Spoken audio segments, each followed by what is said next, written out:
Welcome, everybody. My name is Larry Hoffheimer, and I'm sure I have communicated with many of you before in some of our educational seminars. Today, we have one of our most popular events, which is Ask the Experts. We have two experts, actually three experts that will be available.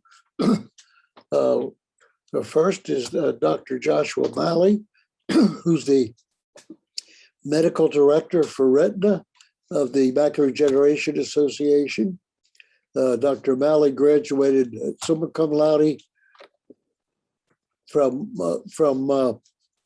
West Virginia University, where he received a prestigious West Virginia Foundation Outstanding Senior Award.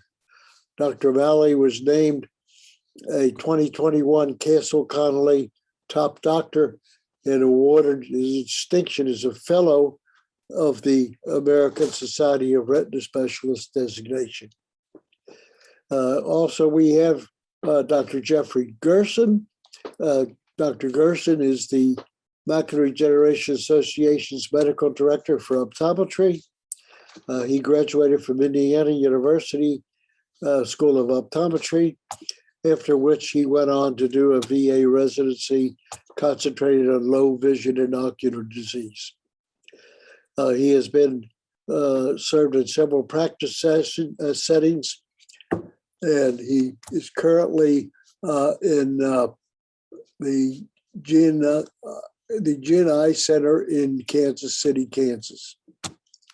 And then finally, we're going to have Megan Blenker, who is an ocular disease residency trained optometrist who works for Nodal Vision, where she serves as its clinical affairs and professional relations.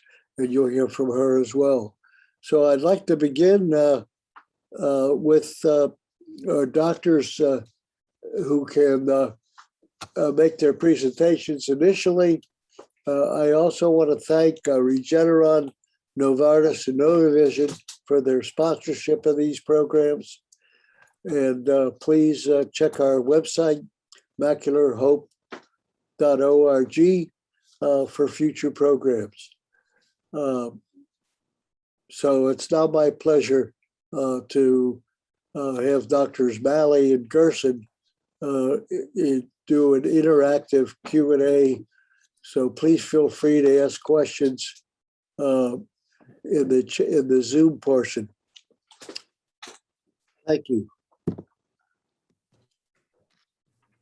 All right. Well, thanks, Larry. So my name is Jeff Gerson, and joined by my colleague, Dr. Josh Malley. And so we really don't have any prepared slides for you today, because the whole purpose of this is to be interactive and to answer whatever questions any of you may have that are on your mind. With that, though, to kind of allow everyone to start sending their questions in through the chat, we wanted to give everyone a minute or two to be able to do that. So if you go to the bottom of your screen and you see where it says chat, or even the Q&A, either one, if you want to send in your questions, we will be happy to answer any questions that you have. So again, use the Q&A or potentially the chat. I think we'd prefer the Q&A for your questions, and chat would be for anything more technical regarding the webinar. So questions that you may have about AMD or eye care, go to the Q&A section. But before we actually start answering the questions, I thought maybe, Josh, we'd start off with anything that's new and upcoming or different that we have to look forward to, or that we now have in macular degeneration that people may not have heard about. So thought we'd start with that. If you have anything that you wanted to talk about, and then there's a couple of things that I have that maybe we'll bring up as well while we're waiting for the Q&A to come in. Sure. Yeah. Thanks, Dr. Gerson, for the introduction. And again, my name is Dr. Joshua Malley, medical director of the Macular Degeneration Association. It's an honor to be here. Really excited about. I love these events that we do here. It's great. I think it's great for patient education and advocacy. So yeah, just to get back to the question, about what's new, I would say, there's a lot of things. Actually, it's a very, very exciting time to be in retina, and to kind of be able to be involved in these things that are coming out. So a lot of resources are being directed towards macular degeneration in particular, just because it's affects millions of people all over the world, especially here in the United States. And certainly, I think it's one of those things where a lot of companies are focusing a lot of resources on to help give patients options.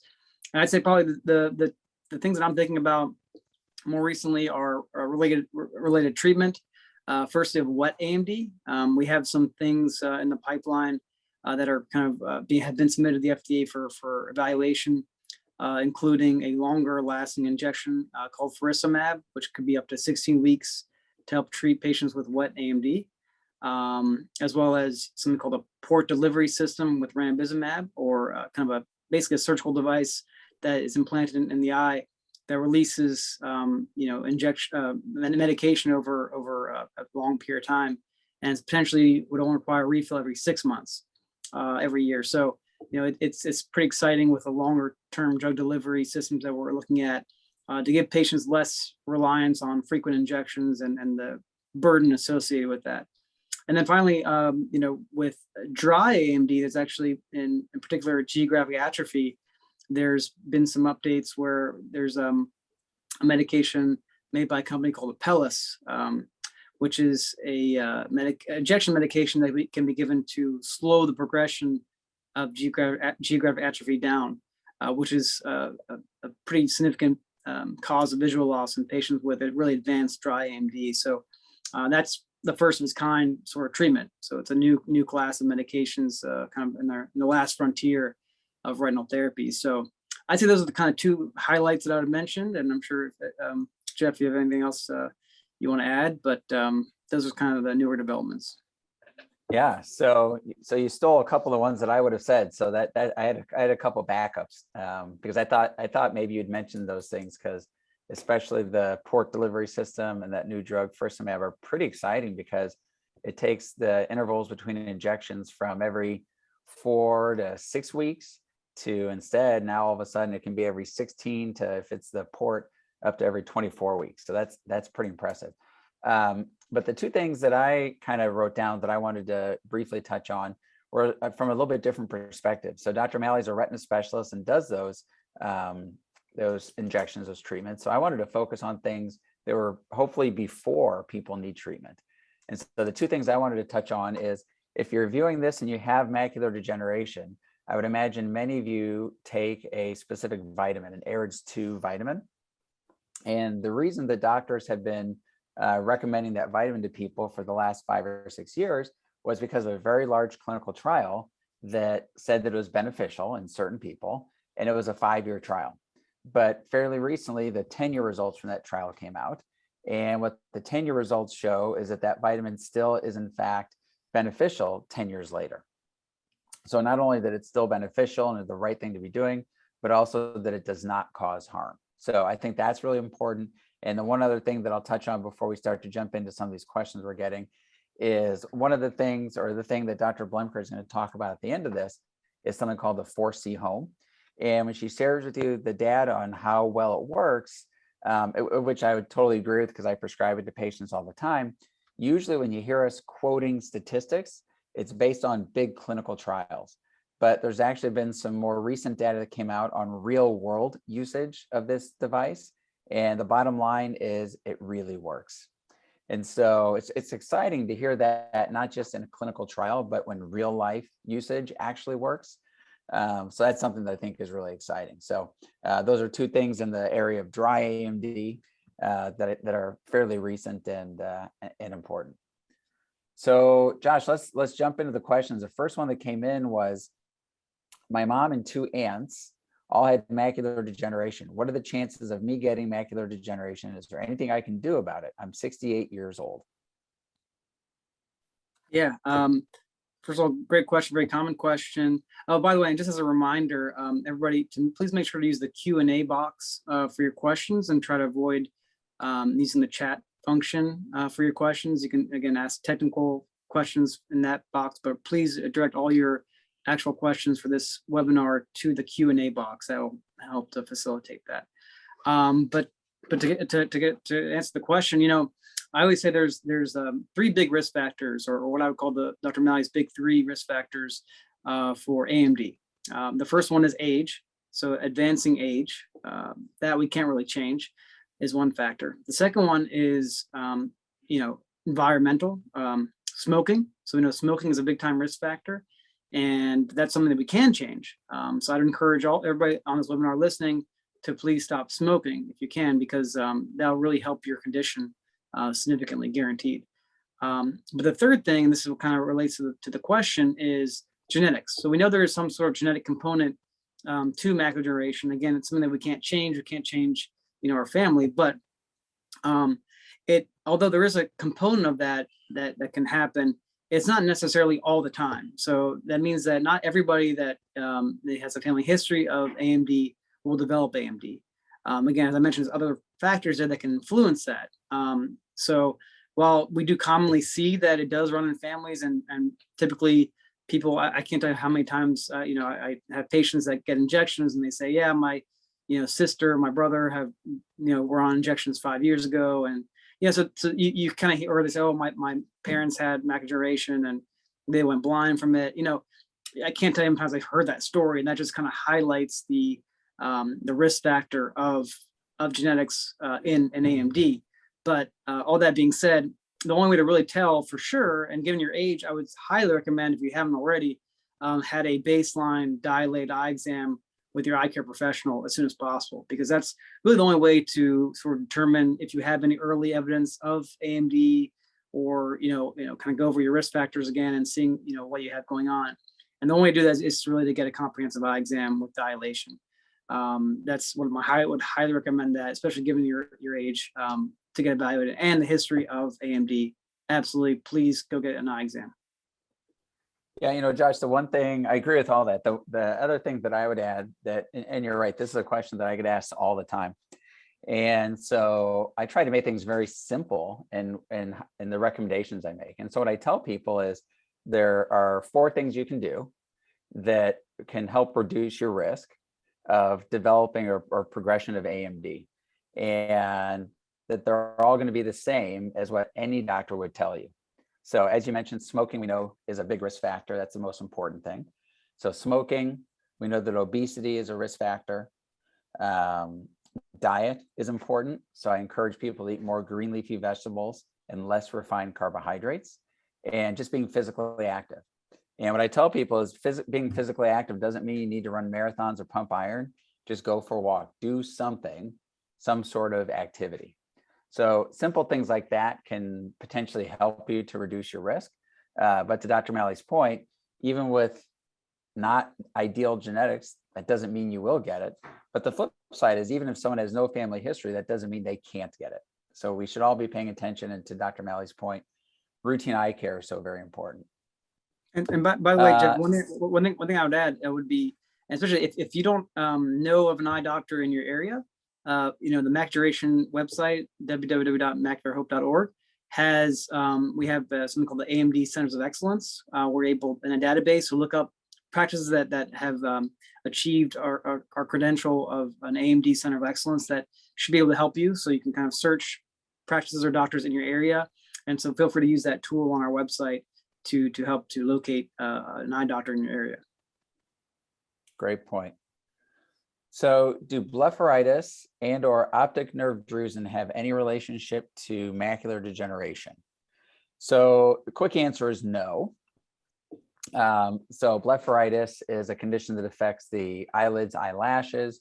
Optic nerve drusen, so drusen are often found in macular degeneration, but the question regarding optic nerve drusen is something totally separate. So if you have those things, that doesn't mean you're at any greater risk of developing macular degeneration. So we've already mentioned the AREDS2 vitamins, and there was a question from someone that they've been getting injections for 10 years in one eye, still dry AMD in the other, and are taking an AREDS vitamin. Are AREDS2 vitamins safe, is the question. So Josh, what's your thought on that? Yeah, certainly we can have a whole webinar on AREDS2 vitamin safety, and actually we did. So the Macular Degeneration Association has had a a nice webinar kind of discussing this controversial topic. Feel free to, I think you can go to our website. Well, we may have it up listed. If not, ophthalmology360.com, I believe has it on their website as well. So feel free to check that out. Yeah, we actually have a whole webinar discussing this with myself and Dr. Gerson and another retina specialist talking about this very issue. Certainly in my opinion, the AREDS2 vitamins, are an important part of preventing, or at least lowering the risk of preventing the dry form from becoming the wet form. We saw that in a large study, as Dr. Gerson mentioned earlier, about lowering your risk for that in about 25% of patients that were in that large study. So, certainly I recommend it for my patients that have dry AMD. Now the question, I think the question made this particular question is saying, what if you already developed wet AMD? Should you be taking the vitamins? So I kind of leave it to the patient at that point. If you have developed wet AMD in both eyes, I certainly at that point leave it to the patient. I would say there's no real evidence to say it's going to help you, but I certainly just leave it up to them.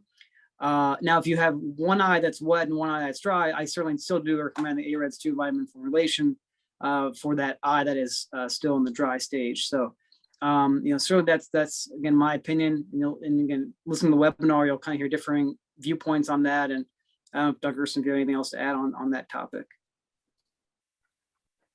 No, I agree. The two things I would add are that because we just got the AREDS2 10-year results, we know that for 10 years that it's safe versus not being on or being on a different formulation. So we know that it's safe. The other thing that I would add that it is a slightly different bend on what you said is, to your point, if someone already has wet macular degeneration in both eyes, there's nothing to say that taking the supplements are beneficial in regards to it staying wet or how it responds to treatment. But there in the AREDS2 vitamin, there's something called lutein and zeaxanthin. And there are studies that show that they actually help what's called your visual function. And what I mean by that is they don't necessarily let you see smaller letters on an eye chart, but they may allow you to see what you see a little bit better. It may make subtle changes in coloration stand out a little bit more. And you may be able to detect subtle changes in grays a little bit better. So even though the lutein and zeaxanthin don't necessarily help you see things smaller, they may improve the overall quality of your vision. So because of that, and because knowing they're safe, that's why I would generally have somebody continue. Dr. Melly, there's a question. Do you participate in clinical trials?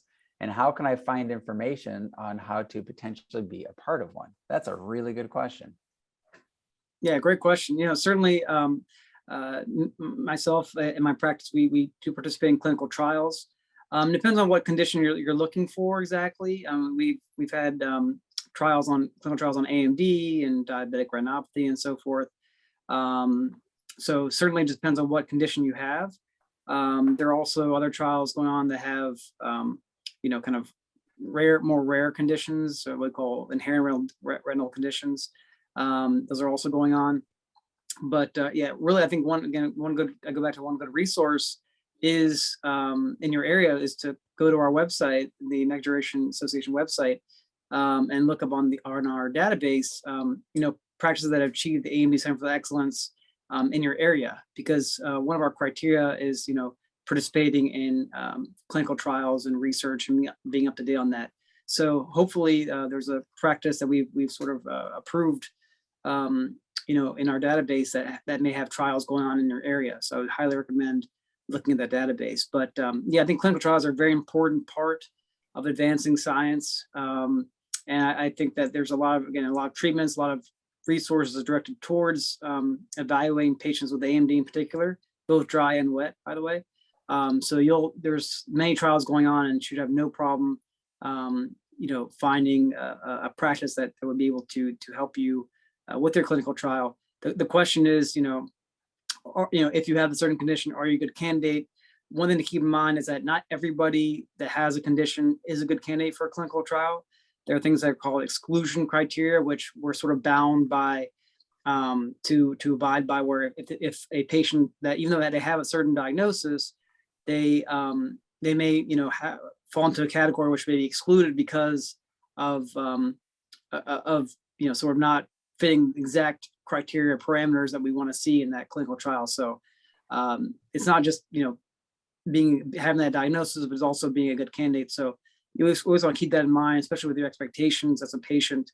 Remember to keep that in mind, that there are unfortunately excluding criteria that may exclude certain people from the trials, but I absolutely recommend to inquire about it and find out more information about it, because again, not only are you advancing, you may be potentially getting a benefit from the treatment in the trial, but you're also advancing the science and helping future patients. So absolutely, I'm very high on doing clinical trials. Yeah, so the other place that you can go is there's a great website, clinicaltrials.gov. So clinicaltrials.gov. And if you go there, there'll be a spot where you can put in the condition that you're looking for clinical trials for, and you just type in macular degeneration.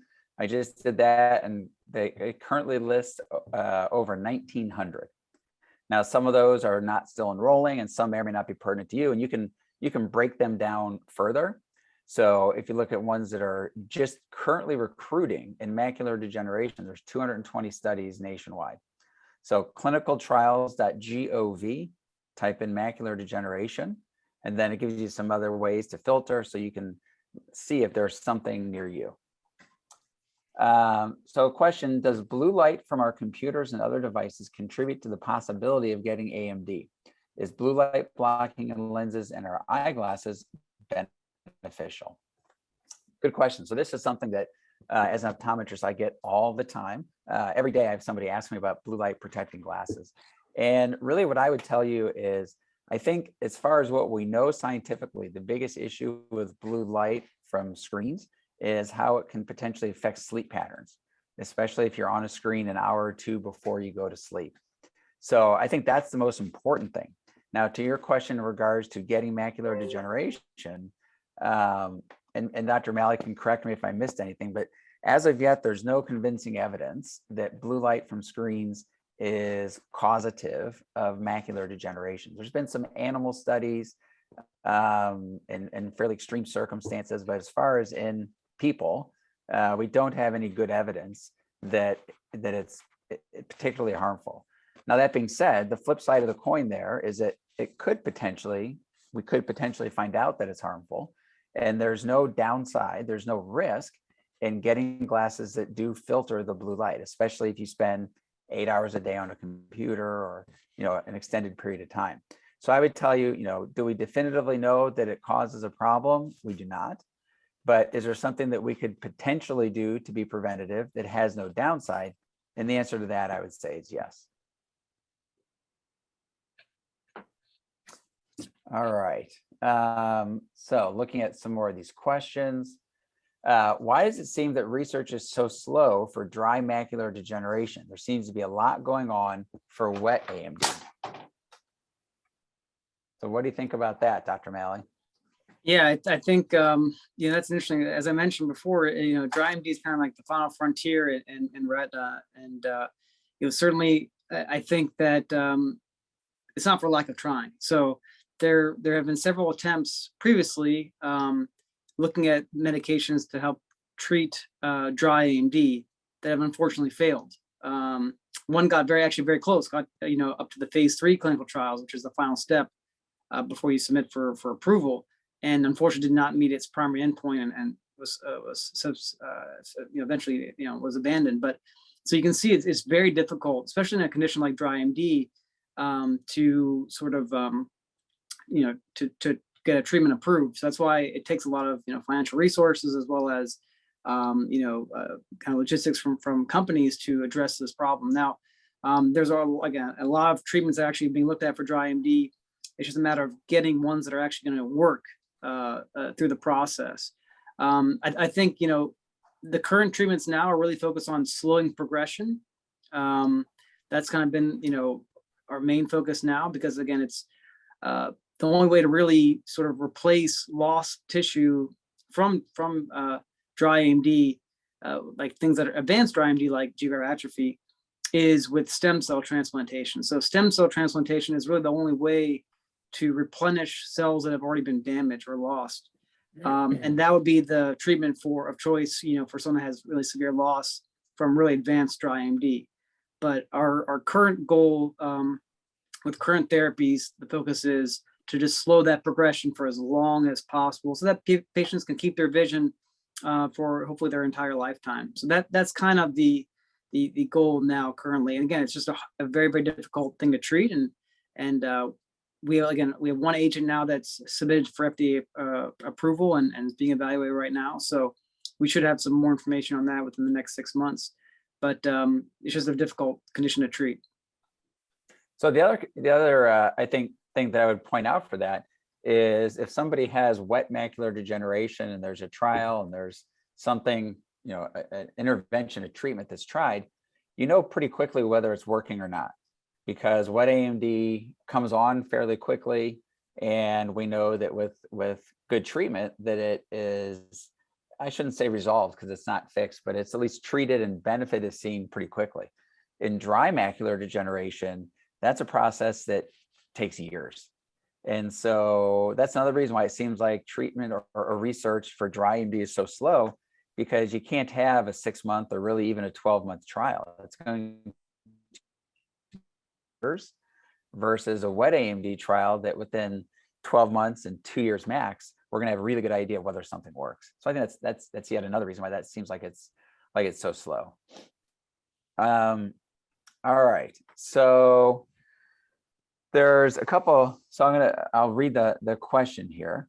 So Preservision Airage 2, I've been taking them twice a day, which is 80 milligrams of zinc.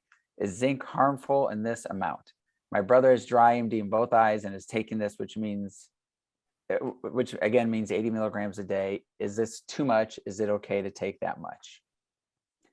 So it's an interesting question. It's kind of it touches on a couple different things. So as Dr. Malley touched on, there was a webinar that was previously done with the two of us and another retina specialist in regards to genetics in macular degeneration, and in particular, the use of zinc. And it's a somewhat controversial topic right now. Again, if we go to the ARIDS and ARIDS 2 studies, that between them looked at approximately 9,000 people. Over those studies with the 9,000 people, it shows that the 80 milligrams of zinc is safe and that the 80 milligrams of zinc is effective. Now, there are some that have done smaller studies or looked at subgroups to try to show that genetics may influence response, and that depending on your genetics, maybe you don't do well with zinc, and that in those people, the thought is that any zinc is too much, and that it's kind of an on-off switch, that it's either 80 is good or any at all is bad. So again, as far as we know from the ARID studies, 80 milligrams is completely safe. But in full disclosure, there are the smaller studies that people look at and show that genetics does, or potentially does, influence response. I don't know if you would answer that question any differently. Yeah, no, I agree. I agree with all that. Again, certainly it's controversial, and we have a whole webinar on it for that reason. If you're asking me what I do for my patients, I still use AREDS 2 formulation for moderate and advanced dry AMD, and just following the clinical studies. And again, that's the mainstream position of our American Academy of Ophthalmology, our American Society of Retina Specialists. So it's the main position of all the major professional societies, and I think that's probably the majority of retina specialists would agree with that. But again, I think certainly the more investigation needs to be done on this topic, and we probably just need a kind of a clinical trial looking at this, actually, because I think it's an important question to really answer definitively. And so that's been my recommendation, is that we need direct resources to looking at this on a large scale population basis with a clinical trial to really get the final answer on it. Yeah, really, it's a very controversial thing. And so, touching on that, as we bring up the idea of genetic testing, there was a question on how do you get genetic testing? So as it turns out, there are 2 companies that have commercially available tests that your doctors can prescribe for you in regards to genetic testing and macular degeneration. And one of those 2 tests will actually look at the question of genetics and potential response to zinc. And that's called Macular Risk from Arctic DX. And both Arctic DX and the second company, Personal Genomics, will look at your genetics as far as risk of your AMD getting worse. Now, that's an area where there's really not much controversy. That's people with certain genetic subtypes are more likely to ultimately develop wet AMD. So, I think like we've already mentioned, the idea of whether genetics should determine whether we use zinc or not is controversial. The idea that genetics influence who's more likely to develop wet AMD is pretty well founded in science and is without much controversy. So again, there are 2 commercially available tests that you can ask your eye care provider about if that's something that you're interested in. There was a further question, does insurance pay for them? So for one of the tests, Personal Genomics, that is purely an out-of-pocket. For the other test, Arctic DX, if you have insurance and if you have a diagnosis of macular degeneration, it is either covered by insurance or essentially subsidized by the manufacturer to where the most it will cost a patient is approximately $50. So here's a comment and question. I have a friend who says he was born without rods and cones, so a particular type of retinal dystrophy, and has had this vision problem their entire life. He's 77 and drives using his peripheral vision. I'm not sure that's safe, but he has adapted. What do you think? It's almost like a trick question, isn't it, Dr. Malley? Yeah. So somebody that's born without rods and cones, it generally has very poor vision. And even if they're using their peripheral vision, it's probably not good enough vision to drive. Peripheral vision is, the best that we get out of our peripheral vision is nowhere near good central vision. And so the comment is he's adapted and so probably feels safe driving. I'm not sure I'd want to be in the car with that person. I don't know if you have a different take on that one. Yeah, no, I agree. And certainly I recommend that this is your friend. I would say I highly recommend that they would get a eye exam, and if they haven't already had one, and to at least, confirm where their vision is, confirm, how severe the disease is. And, I think if they don't qualify for driving, obviously they don't have a license, and I think that would be an illegal act. So I think there's a lot of, I think as the friend to the patient, I recommend you get them to, see an eye doctor right away to get that evaluated. And, I think you should need to inform the proper authorities, because that's an illegal thing. Yeah, I think you bring up a really important point about the legality of driving. And because a question that I would assume you get asked and I get asked quite frequently is it legal for me to drive? And the answer to that is different in every state, because each state has their own requirements as far as having a legal or being legal to be able to have a driver's license. And, people with vision issues, and they ask me about driving, the question that I pose is not necessarily whether it's legal, because if it's not legal, then someone shouldn't drive. But even if it's legal, that doesn't mean they should be driving. And the question I pose is, would you feel safe and okay driving with your grandkids in the car with you? Or if your grandkids were playing on the street that you're driving on? Because usually people will say, well, I think it's fine for me to drive, I'm not worried. But then when you put it in kind of a different perspective that, well, what if your loved ones could potentially be affected by your driving? Then oftentimes people will shy away and realize maybe they shouldn't be driving. The other thing to realize is the potential financial ramifications of driving if you shouldn't be. Because even if somebody has, insurance, if they're driving illegally and shouldn't have a driver's license because of vision and they know about it, then they may not actually be covered by their insurance. And so I think there's a lot of different issues to think of when it comes to driving. Most people with macular degeneration can drive safely and should continue to do so. But I think it's always worth asking the questions not necessarily whether you can legally, but whether you should. All right. So question is, my son was prescribed only 15 milligrams of zinc with 2 milligrams of copper. So should we get genetic testing?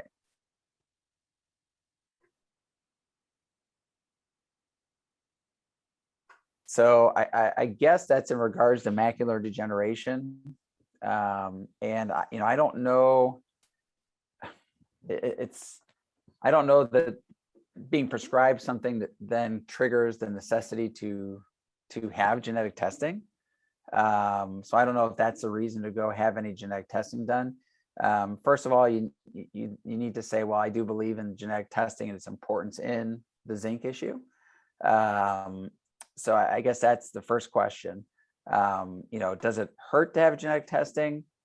Again, not necessarily, especially if you're using it as a risk stratifier. How much am I at risk in general? I think what's more important than the level of zinc, if someone's looking at that, is the general eye care and the holistic supplement that it's, in these supplements, it's more than just zinc. So does it have the other things in it that are at the right quantities, I think is pretty important. Okay, so are there any long-term effects from injections?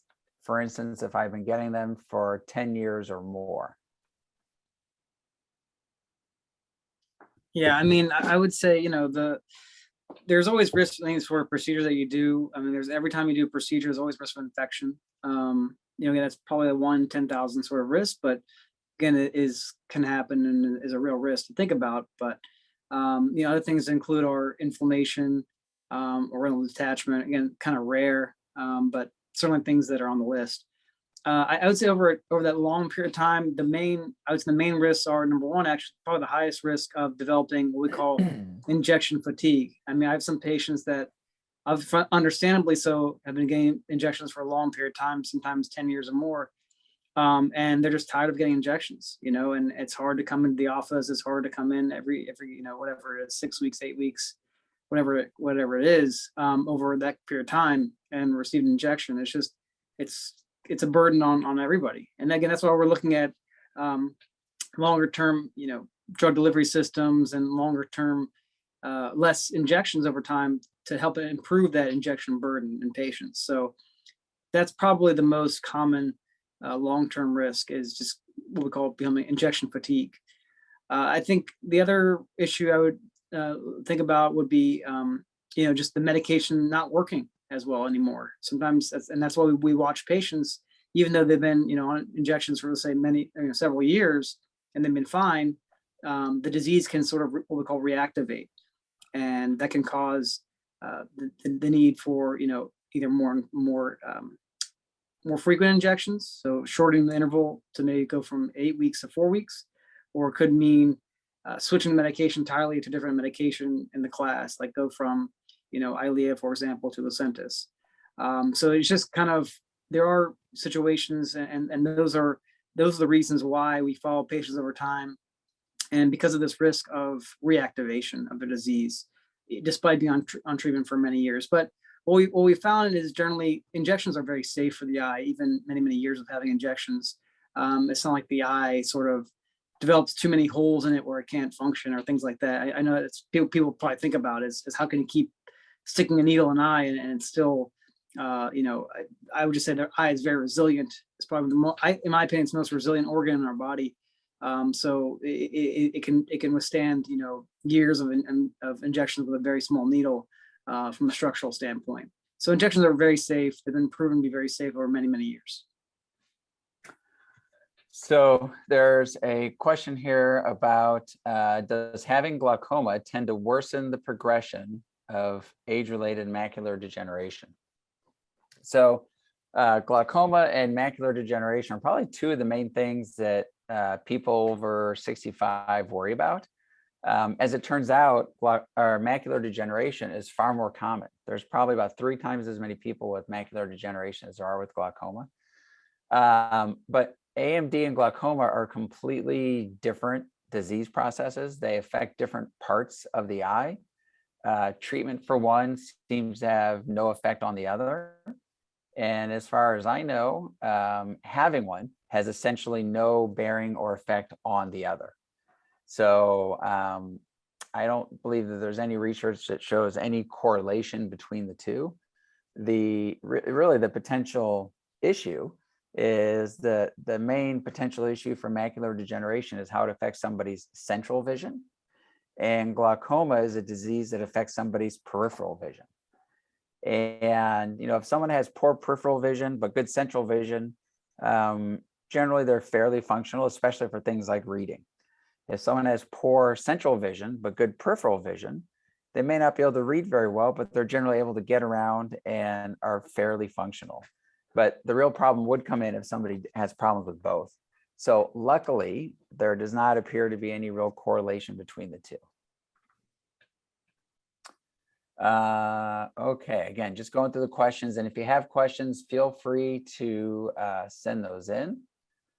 We're getting some, but we'll have time for plenty more if you do want to send them. Yeah, here's a great question, Josh. So Dr. Malley, I'll ask you to look into your crystal ball. Is there a cure for macular degeneration in the future? All right. Yes. So that's the magical question. I would say, cure is a very strong word. I would say, cure would mean that, if you develop a condition, you're cured of the condition means you don't have that condition anymore. And that's kind of the strict definition of cure. And in regards to that, for macular degeneration, I would say never say never in medicine. I think it's probably less likely that we'll have a cure per se, because I think patients that have macular degeneration will have some, evidence of macular degeneration will always be considered having AMD. But I do think we're going to have continue to have exceptionally effective and manageable treatments that will continue to evolve over time that will be almost just as good as having a cure.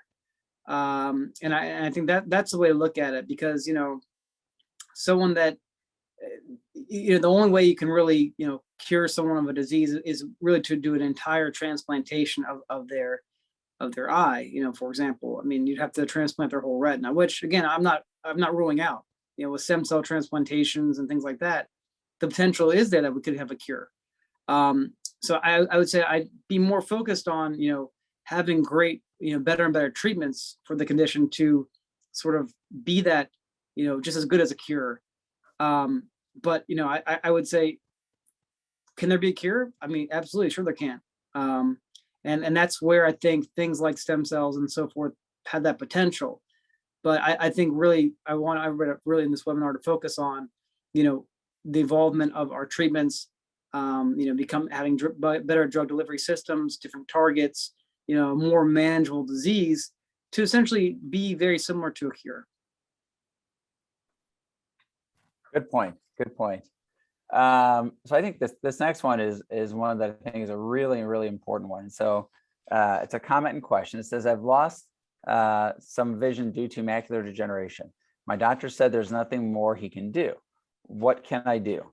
Is there anything I can do to help me see better?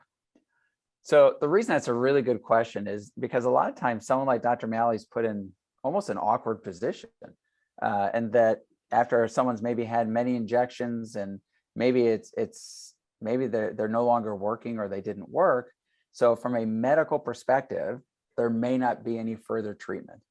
However, from a visual perspective, the answer might be different. So even though someone is no longer benefiting from injections, because sometimes, unfortunately, that does happen. Even if someone is no longer benefiting from medication for treatment, doesn't mean that there's necessarily nothing can be done, especially with something called low vision. So doctors that practice low vision are doctors that use different types of magnifiers or other devices, sometimes digital, sometimes high tech, sometimes low tech, to help give people better quality of life. So taking somebody that is unable with regular glasses to hold a book and read it, or look at a screen and read it, but finding alternate ways to be able to do those things that somebody wants. So that's something that you could ask your eye care provider about. Do you do low vision, or is there somebody that you can refer me to that can help me with that? Is a really important point to help people remain very highly functioning. So someone's saying, I've been hearing about artificial retinas helping people regain sight. Is that true? What do you Yeah, think so about I that, mean, Dr. Malley? yeah, I mean, again, this comes back to my point about the cure thing and things like that. So there is artificial sort of kind of technology that we use that essentially act like an artificial retina, which is called the Argus 2, which is a device that is an electrode that is, sort of kind of connected to the retinal area, and then that signal is transferred straight directly to the brain. And again, that has been successful, and that's really on patients that have essentially either no vision or very minimal vision, like he's just seeing shadows or really just seeing maybe a light or things like that. It's not for patients that have maybe moderate visual loss from other conditions. So yes, we do have that technology out there. It's still, I think, probably in its infancy stage. I think there's certainly more improvements that can be made, and so sort of it's still a little bit difficult with patient access to get that to patients, but and it's because it's only done in certain centers. But I think that is a technology that's very interesting, but more for patients that have very no vision at all or minimal vision. That's kind of what it's focused on. Yeah. And to your point, there's some great new technology stuff that really help people out. Is there a test a doctor can do that will pick up if you will develop macular degeneration? So, genetic testing can help determine risk. But even if someone has really bad genetics, it doesn't mean that you will develop macular degeneration. So genetic testing is something that may be able to help gauge the risk. And by the way, when we mention genetic testing, we're talking about tests specifically developed for macular degeneration, not just simply doing, one of the ancestry type tests you can go to the store and purchase for $99. It's something different than that. But really, the best way to pick up whether you've developed macular degeneration is, as Dr. Malley mentioned, going to see your eye care provider. There are certain things that put people at greater risk. But again, just like genetics, even if you have a whole lot of risk factors, it doesn't mean you will get macular degeneration. It means you're more likely, but doesn't necessarily mean you will. The one test that I'll point out that I do in my office that is something that may help catch macular degeneration earlier is testing what's called dark adaptation. And so it's a specific test that basically checks if there's a bright flash of light, how long does it take for you to recover from that light? Because one of the things we know about people with AMD is generally don't function as well in the dark, or don't function very well going from a bright room to a dark room. And so that's something that's that's part of what's called American Academy of Ophthalmology's guidelines for things that patients may talk about or notice if they have AMD. So if you notice in particular that, boy, when I go from a bright room into a movie theater, which I understand not as many of us are going to movie theaters today as we were a year or two ago, or just, when I go from a bright room to a dark room, boy, it takes me a long time to adjust.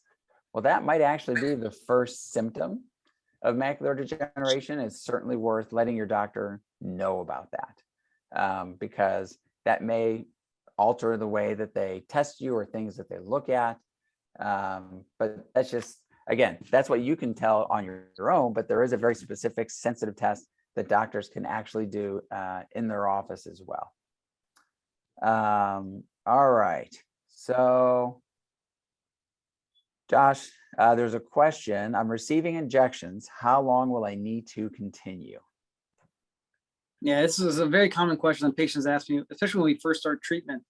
Obviously it's very difficult to answer. Every patient is different, has different level of disease, different progression, responds differently to treatment. So certainly I think the answer really is, it all depends on you, all depends on the individual patient. And, we certainly develop our treatment regimens based on the individual patient. At least I do. I use myself, as probably, I think most retina specialists in the country use something called a treat and extend protocol, where basically we start off every single patient with monthly therapy, so one shot every 4 weeks, until the disease becomes inactive. And then once the disease is inactive and there's no bleeding or any sort of active disease going on, then we slowly send the shots each visit every 1 to 2 weeks. So for example, a patient may start at 4 weeks, maybe do that for 3 to 4 shots, become inactive. Then I say, okay, it's safe to kind of try to extend the shots out further. Then we may go to 5 or 6 weeks, then 8 weeks, and 10 weeks at each visit, until a patient gets to about 12 weeks. At that point, if a patient is stable at 12 weeks, we talk about maybe going out a little bit further. But for me, typically for most patients, I say at the 12-week mark, I either maintain them on a 12-week interval indefinitely. So they're on injections, a few times a year, at least for the foreseeable future. Or I offer them the option to do something we call as needed, or PRN treatment, which means that you only get a shot if I see any disease activity, on exam or on any testing and things like that. And so I give the patients the option. I still see them every 2 or 3 months, but versus the maintenance dose of every 12 weeks. So again, it's the patient's preference. Is do they want to come in a little bit more frequently, but not maybe have a chance of not having shots?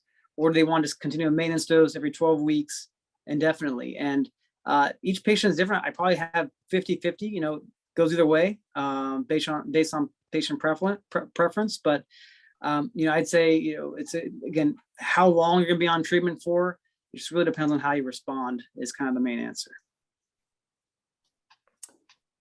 So there's just a couple more questions left.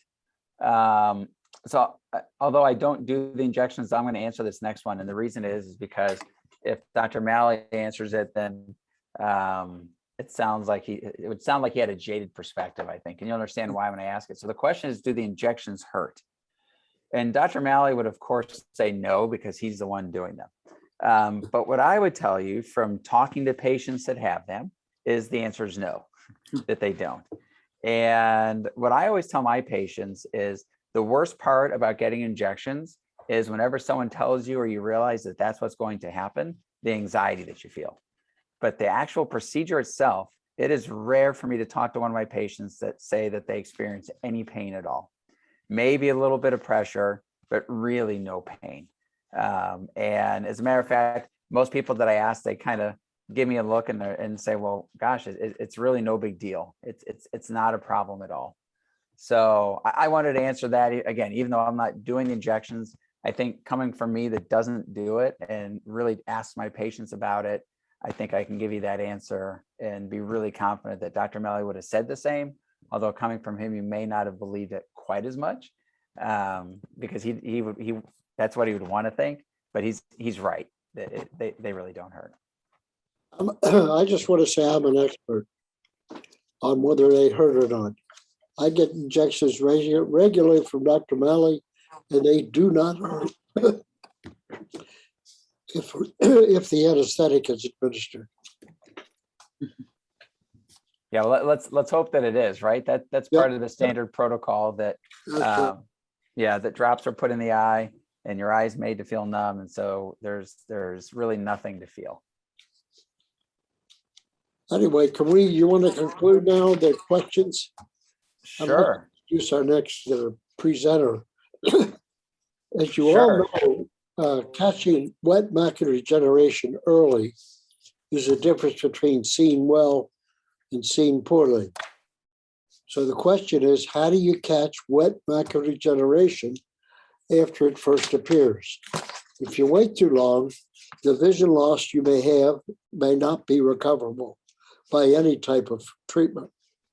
So our next speaker, and one of our sponsors as well, is a ocular disease residency trained optometrist who practiced in Nashville for 9 years.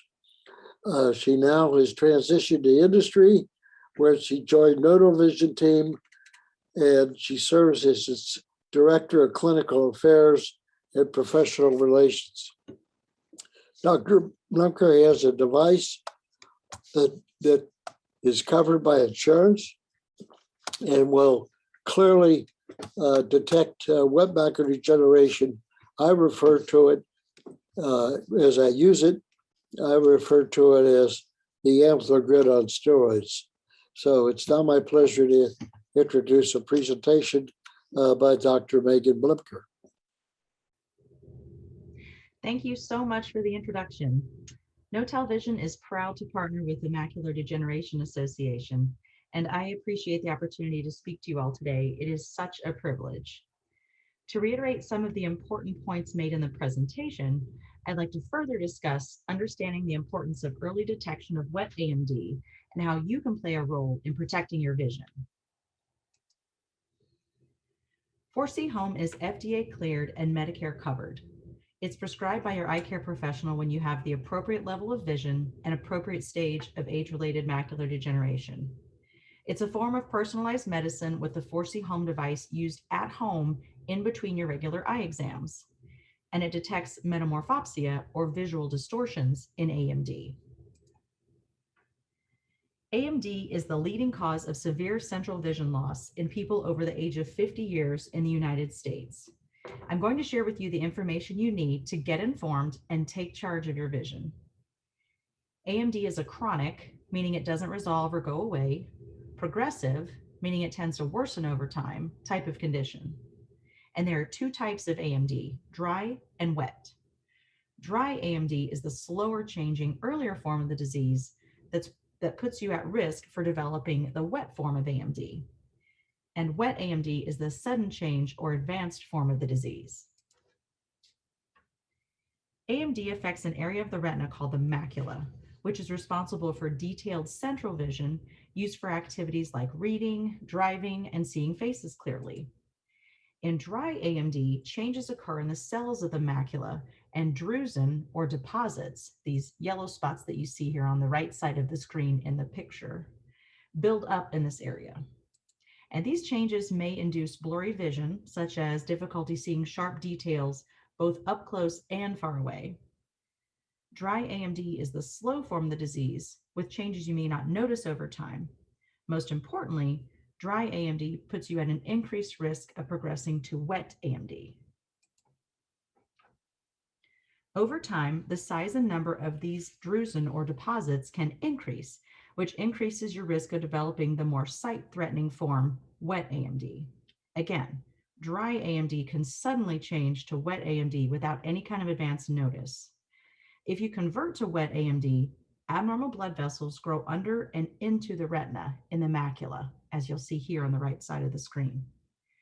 These blood vessels can leak fluid, and they can sometimes bleed without any type of warning. You may not notice these changes until significant vision loss has occurred. If you convert to wet AMD, this significant vision loss can be rapid and severe. Symptoms of wet AMD include distortion, where straight lines look wavy. You can have dark spots in your vision, or just generalized blurry vision, as you see here on the screen. Unlike dry AMD, there are effective treatments for wet AMD, but these treatments are most effective when administered early on before symptoms are noticed and before vision loss has occurred. These treatments can halt or slow the progression of wet AMD, but they cannot restore vision that's already been lost. Once the wet disease starts, it will continue to advance until you receive treatment. Irreversible damage can occur within days to weeks and before symptoms are even noticed. But how early is early detection? Once symptoms of visual impairment are noticed, those wavy lines or dark spots appear in your vision, then the vision loss may have already occurred. The earlier you catch wet AMD, the better chance you have of preserving your vision, your independence, and the ability to go about your daily life participating in activities you enjoy. So, wet AMD treatments are most effective when the disease is caught early. 4C Home is an early warning system for your eyes. You use this device at home in between your regular eye exams. It helps people with dry AMD detect wet AMD before you even notice that visual changes have occurred. But how does it work? Well, you take a simple daily test that checks for tiny changes in your vision. The test takes just a few minutes per eye per day. The data from each test is then sent to your eye doctor as well as the No-Tel Vision Diagnostic Clinic, the medical provider of 4C Home. If a change in test scores is detected, the diagnostic clinic alerts your doctor. Your doctor's office will then contact you directly to schedule a follow-up visit. The Amsler grid, as you see here on the left side of the screen, was developed in the 1940s and has for a long time been recommended as a simple and accessible tool that you can use from home to monitor the changes in your vision. However, by the time you notice vision distortions on this Amsler grid, significant vision loss may have already occurred. Fortunately, new technology such as the Forceome AMD monitoring program has been developed so you can detect tiny changes before symptoms are noticed, and the system reports them to your doctor so you can receive immediate examination and treatment if necessary. Testing with Foresee Home is easy. You turn the device on and look into the viewfinder to begin testing. Then a bump will briefly appear and disappear, as you can see here in the center green circle on the screen. You'll use the mouse provided to click where the bump appeared and then return to this center dot. Data from each test is then sent to the Notal Vision Diagnostic Clinic for evaluation and provided to your eye doctor as well. Regular at-home monitoring is like brushing your teeth. It's just a good, healthy habit you do every day to help preserve your vision. Foresee Home allows you to take a proactive approach to protect your vision. A clinical partner will be with you every step of the way. After the Notal Vision Diagnostic Clinic receives a referral from your doctor, we'll answer any questions, verify coverage, and ship your device. Once you receive the device, the Notal Vision Diagnostic Clinic will walk you through setup and training. You and your doctor will continue to receive feedback from the Notal Vision Diagnostic Clinic.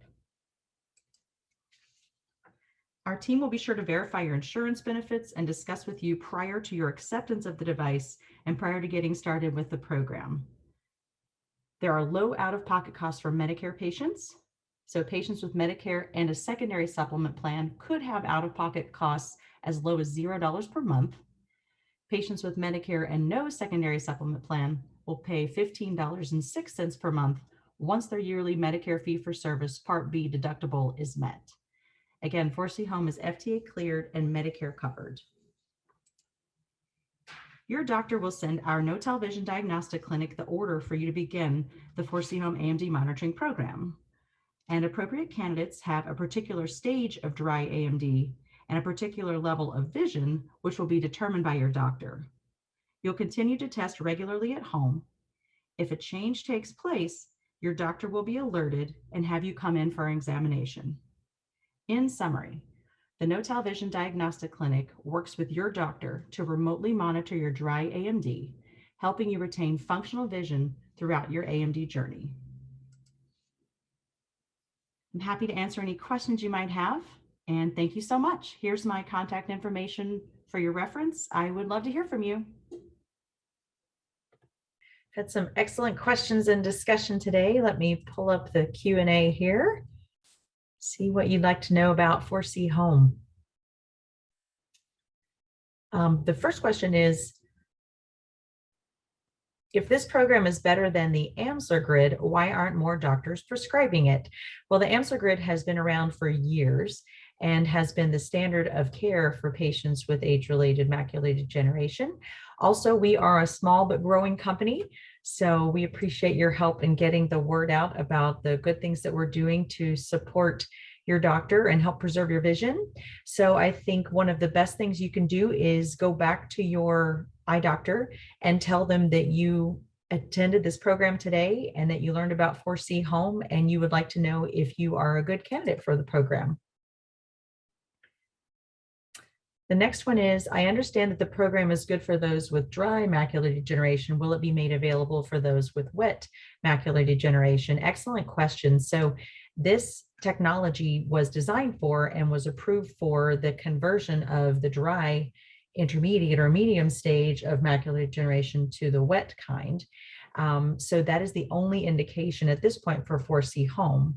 We do have a technology that's in our pipeline, so it's investigational and has not yet been approved, but you may have heard about this recently on the news or in some articles that have come out called the Home OCT, which would be the next step after you've been testing with Foresee Home and detected the conversion from dry to wet earlier with better vision, then potentially you could be a good candidate for the home OCT if that gets approved. It's currently in US clinical trials. What happens if you don't do this daily? Well, we have a wonderful team of clinical professionals who are able to answer questions and help with adherence to the program along the way. So we have a full team to be able to support you. If you want to call us at any time, you certainly can. And if we don't see that you are testing regularly, then we will reach out. Our same team of clinical professionals that helps get you started with the program, helps teach you how to perform the test, and then again, encourages you along the way. If we see that for some reason you're not testing regularly, then we will be sure to reach out and just make sure that you are okay, and make sure to answer any questions that you might have, and then encourage you to get started again with the testing. So you are not alone in this. The next question is, are there false positives? If yes, why? In short, yes. Any technology or any device is going to have false positives and false negatives. Many are actually designed this way so that we don't miss any disease. And so with 4C Home, it is in a nutshell a metamorphopsia or a distortion detector. And a lot can happen in that central portion of your vision. So sometimes if there's been a change and you receive an alert, or your physician receives the alert that potentially something has changed with your testing, then your doctor would most likely bring you in for examination.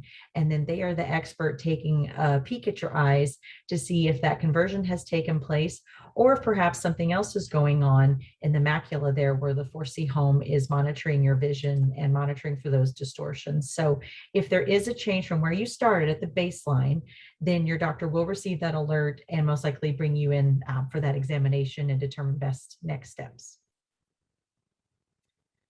The next question or comment rather is, my head shakes. Will I be able to use this program? Another great question. So as far as the obligation to continue with 4C Home, there is none, meaning that if your doctor deems that you're an appropriate candidate with the appropriate stage of AMD in the dry form and the appropriate level of vision, and you're referred to us, we'll make sure that we have all your questions answered, send you the device if you'd like to move forward with the program, get you started. And then if you do have any kind of trouble performing the test, and sometimes that just happens with technology, and some patients just are not compatible for various reasons, then the no obligation comes in that we will take that device back. So we will pay for the shipping, and we will make sure the logistics are taken care of for all of that, with the device going to you and then actually getting the device from you if you happen to not be a good fit. But it's worth a try. There are a lot of patients, depending on the severity of the tremors or perhaps the shaking, that are able to perform the test. So it's worth giving it a chance to preserve your vision. And if not compatible, then no worries. We'll just take that back from you. The next one says, I would like to tell everyone to please talk to your doctor about this program. My vision was saved. Thank you. Thank you. Absolutely. I would also love everyone to please talk to your doctors about this program. And thank you for sharing your story. That is absolutely why we do what we do. It's always so fulfilling and very rewarding to hear that our efforts end up in an outcome like this. If someone is going to convert from the dry to the wet form of AMD, we want to make sure that it's caught as early as possible using all the tools in our toolbox. So, Dr. Blumker, this was a great presentation. I hope everybody took note of it, and we move forward, and I hope everybody has a good day.